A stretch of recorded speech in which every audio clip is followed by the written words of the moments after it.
Imagine a brave voice rising from Europe, challenging a regime accused of endless atrocities. In the heart of Spain, a leader dares to confront the powerful, igniting a firestorm of debate. What drives this defiance against Benjamin Netanyahu's policies?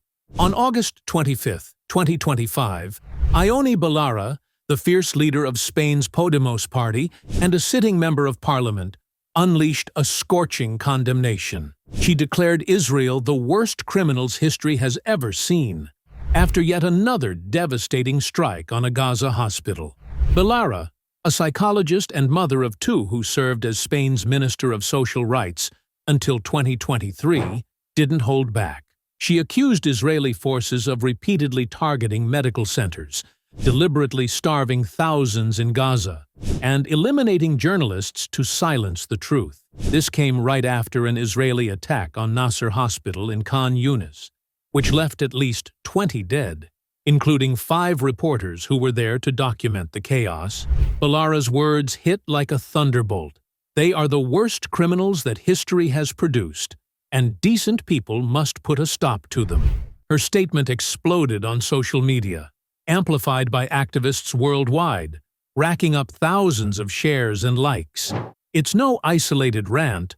Belarra has long been a thorn in Netanyahu's side, pushing for boycotts and embargoes against what she calls a genocidal campaign. As head of Podemos, a left-wing force in Spanish politics, she's rallied crowds and lawmakers alike, demanding accountability for the mounting civilian toll in Gaza. Contrast this with Netanyahu, the Israeli prime minister whose hardline stance has drawn global ire.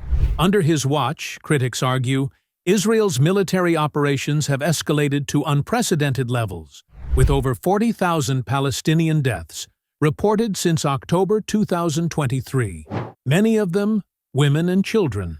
The Nasser Hospital incident?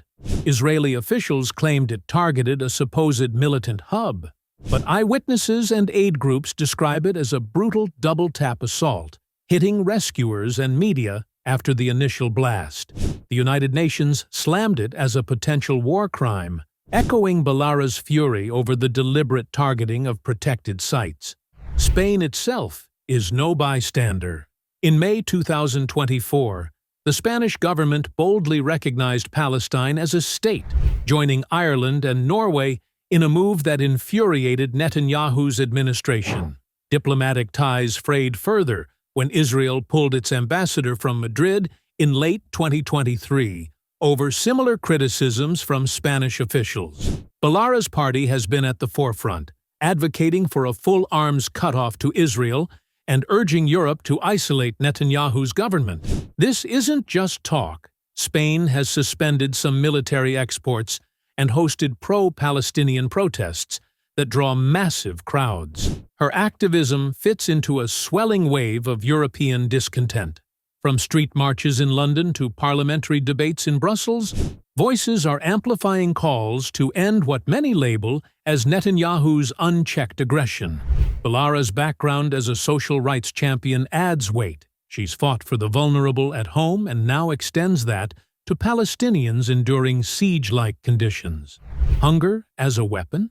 Aid blockades have left Gaza on the brink, with UN experts warning of famine engineered by Israeli restrictions. Claims Netanyahu's team dismisses as propaganda from militants. But Belarra isn't alone in her outrage. Her post sparked a chorus of support from fellow activists, who see Netanyahu's policies as a stain on humanity. Viewer, think about this. Why does a leader like her risk backlash to speak truth to power? It's because, as she says, only decent people can halt this cycle. Polls show growing European sympathy for Palestine, with many urging their governments to follow Spain's lead. So, what can you do? Share this video, join petitions for sanctions, or contact your representatives to demand an end to support for Netanyahu's actions. Belarra's call isn't just words, it's a blueprint for action. In a world where silence enables injustice, Spain is showing how to fight back. Will you stand with the decent people? The choice is yours, but the time is now. Let's turn outrage into change.